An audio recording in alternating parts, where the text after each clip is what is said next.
Hello, lovelies. Welcome to Narc Free Formula. My name's Freedom. Thank you for joining me. In tonight's episode, I want to talk about my two top tips on how to keep the narcissist away for good. But before I start, can I ask you all, please, if you like any of my videos, to hit the like button, subscribe to the channel, and feel free to share the videos widely across the other platforms to help me grow the channel. That would be awesome. All right, let's get into this. So it seems almost counterintuitive when we talk about trying to keep a narcissist away. When we talk about love and relationships, we usually trying to get someone to come to you or to stay with you for life. Now we're trying to do the opposite. We're trying to ensure that the narc doesn't come back. Because we all know that once you've gotten rid of the narcissist the first time around, the second time around, the devaluation stage will come a lot quicker. So the love bombing will be short, over a lot quicker, and straight into the devaluation phase. And realistically, the narcissist will only reappear just to use you some more, steal some more, or as a pit stop in between the last supply and the new supply. So that's why they recycle the exes. It's not ever about love. Remember that narcissists do not have the capacity to love. So they're not coming back because they love you. They're just coming back to use you. So we don't want that to happen. So there's a few ways that you can do this. One of the main things that I would suggest, though, is making sure that you're doing your no contact 100% right. Because a lot of people seem to make the mistake of not changing their phone number. And that is the equivalent of leaving the back door open. Because a narcissist will ring and ring and ring, text and text and text, and you can ignore it for weeks, days, months, whatever. You can ignore that, but they're pretty clever, so they know the different angles to try, so the different things to text, and sure enough, one of those text messages will be the one that triggers you off into responding. What happens is the second that you respond, the narcissist has achieved their goal. So they make a little mental tally. Right? Took 50 times, but outcome was successful. See? You've set a precedent. So now they know if they want to breach your boundaries and get you to do, the opposite of what you want to do, it's going to take them 50 goes. 50 text messages or 50 calls. So you've set a precedence. And now you've also set them a goal. Because now the goal is to try and get you to do it in less than 50. And they'll also study, because they're smart, they'll study what it was that triggered you off to get the response. And that's the soft spot, your Achilles heel. That's the spot they'll press on this time. They won't stuff around with all the other text messaging that they did. They'll go with the one that works, whatever angle that was. All right, bear with me, darlings. I've got some notes. So as I said, there's a whole lot of tactics that they're going to use to try and get you to breach no contact. Because essentially, with no contact, what's happening is you are declaring a boundary. Okay, so you are saying, I don't want to talk to you. I don't want anything to do with you. That's your boundary that you're setting. And as I said, in the narc's mind, now it's a challenge. They've got to figure out how they get you to talk to them, to breach your own boundary. So they will do whatever it has, whatever they have to do. And you might get text messages about, I need to come and get my bowling ball. It's in the attic. Or there's that thing in the shed. And you might be silly enough to say, oh, what does it look like? I'll put it out on the front doorstep for you. Oh, no. Yeah, no, it's too hard to explain. I'll just have to come and get it. So this is exactly what I'm talking about. You give them an in, they will use it. Another one of their ways that they will breach no contact. I need to talk to you about the children. It's really important. I'm really worried about the children. I need to talk to you about the children. Oh, God, how manipulative are they? Everyone loves their children. Everyone wants to, make sure that the children are looked after and the best thing ever happens for them and all that kind of thing. The narc knows how much you love your children. So this is why they will use the children. Narcs don't care about their children, but they are highly manipulative, and they will use the children as a tool to get you to break no contact. All right. This is another beautiful one that's used. There's quite a few variations of this theme, but the general theme is it's an emergency. So you might get, I'm sick. I've got cancer. Oh, no, they won't even tell you what it is. They'll just say, oh, I'm sick. I've had bad news from the doctors. So that's like a hook, That's the kind of hooks that people use in advertising. So that the person will go, oh, my God, what's wrong? And I've got to tell you, I fell for this one because, I am a bit of a soft touch. And yes, I admit it, I did fall for this one. I don't fall for it anymore, but I think it was about 8 months ago maybe that I fell for that crock of shit lie. And true to form, I responded, and guess what? He didn't bother to reply because he got me to break contact, and that's all he really wanted. And it also just confirmed to him, so in his mind, it confirmed to him, oh, she still cares about me. All right. So as I said, there's a few variations of that. It's an emergency. There's I'm sick. I'm in jail. I've been arrested. Or just some kind of I need your help urgently. It's something that no one else can help with. It's got to be you, only you. Out of the whole 8 million people, 8 billion people in the world, only you can solve the crisis that they're having.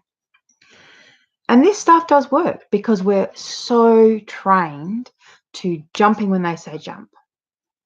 We are so trained to every time they have a problem, to being there for them, to sorting out things for them, to being their crutch to lean on. Just we are always there for them throughout the whole relationship. That's what we were trained to be and do. And it's hard to untrain yourself, but you have to work on this. And that will lead me to my next point, but I'll get back to that in a second. All right, so another way that they will try and breach no contact is by saying things like, let me help you with the car. Look, I know you don't know about cars, and I hate the thought of you spending all that money at the mechanics. Look, let me just, I'll figure it out. Take it from me, do not let the narcissist, psychopath, or sociopath near your car. Not unless you want them to accidentally be fiddling with your brakes or, cutting wires or putting pinholes. Like, just don't let them anywhere near your car. It is the most dangerous thing that you can do. These are the kinds of personality types that damage people's cars, who cause accidental problems, accidental accidents, And the thing is that they don't even, with, the way their mind works and the way they don't hold themselves accountable for anything, they honestly wouldn't even feel like they'd done anything wrong. In their mind, they would actually be thinking, well, fucking how ungrateful is she? I fixed her car. It's not my fault the brakes failed the next day. And then she's blaming me. Fuck it, she can go to the mechanic next time. That's the kind of thing that they actually think, even though they were the one that just cut the brake lines or whatever, whatever they tampered with. So yes, note to self, do not let them near your car, ever. Or anywhere in your house. Don't let them in the house. If you let them in the house, they put surveillance equipment around, just do not. Just don't do it. They always have a motivation. Nothing that there's no, they're not like the rest of us. They don't do things because they're being kind or considerate. Every single thing they do is because they want to achieve an outcome. They have something that they are trying to achieve, and the end will justify the means. Whatever it takes to get what they want is what they'll do. So fixing your car so that they can kill you or attempt to kill you, that's a great payoff for them. Or working on your plumbing so that they can get in and put up surveillance cameras, that's easy. It's a great trade-off. It's always motivation. Just remember that. All right, darling. So this gets to point 2. So going back to what I was just saying before about, needing to look at, what we need to do is to ensure the narcissist doesn't try and recycle the ex further on down the track. We need to change the person that we are.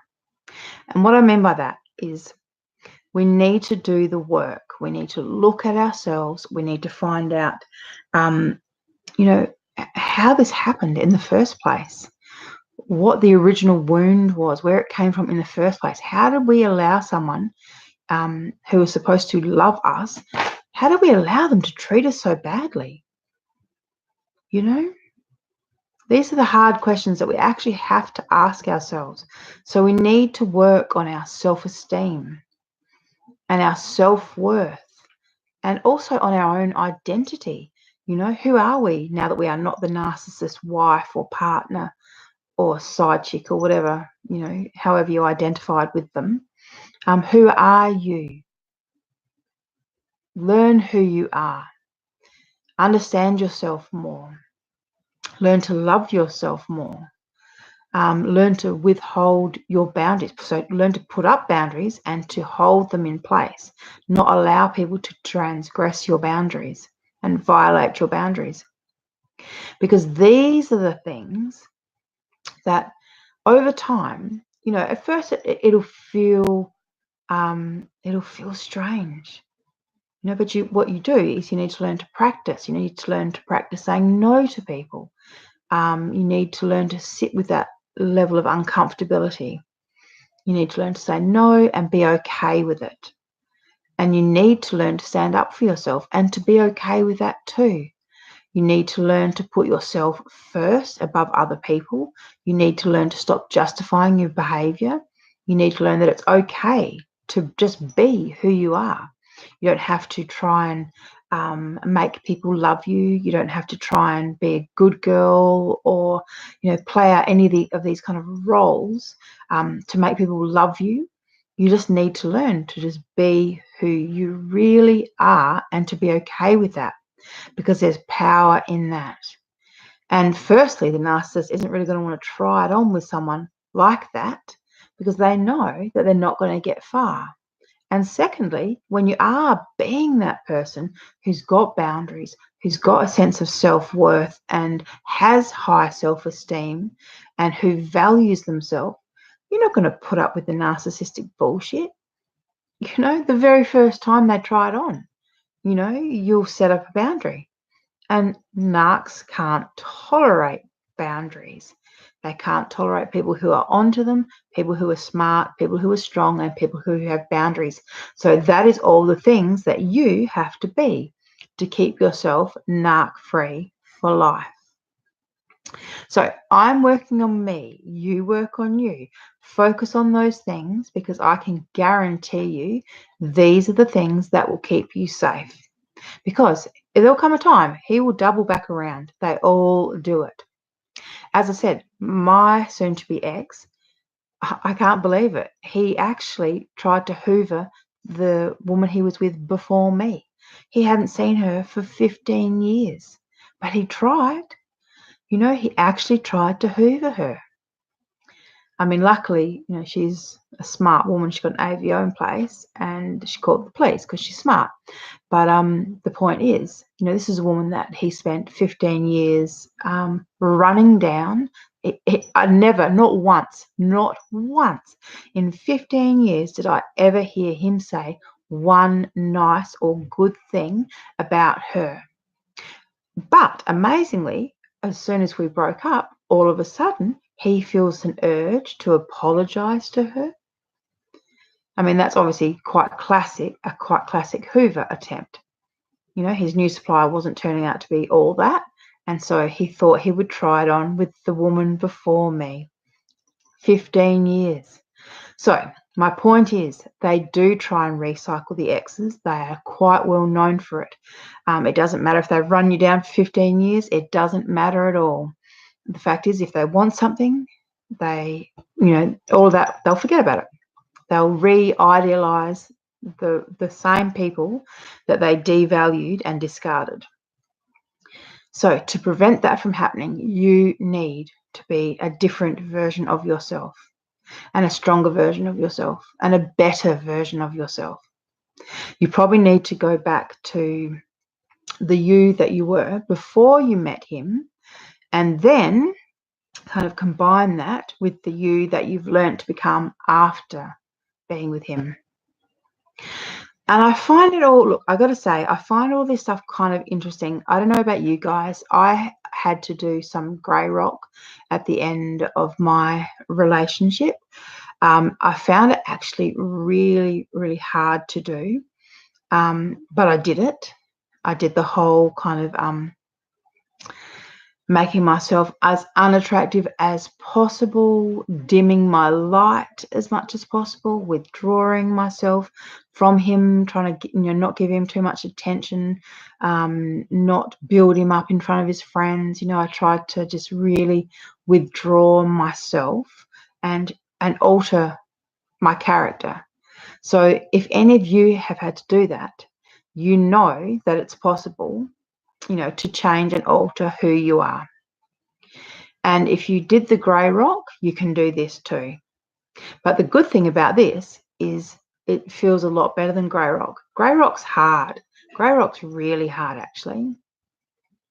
I might do another video about grey rock. In fact, I think I will. I'll probably put the link in this. I might even do this straight after. But yeah, so grey rock is hard. So if you've done grey rock, you can do this, because the benefits of doing this, this will literally change your life. This will uplift you. Learning to love yourself and having self-worth and self-esteem, those are the things that literally will lift you up and change your life's trajectory. Take you to a higher and better place. So there's only good things ahead if you stay focused on doing this. All right, darlings, I'm going to get going. For those of you who are watching live, I might do, just as I said, I might do a quick video coming up next about grey rock while I'm on the topic. All right, thank you for joining me. Bye.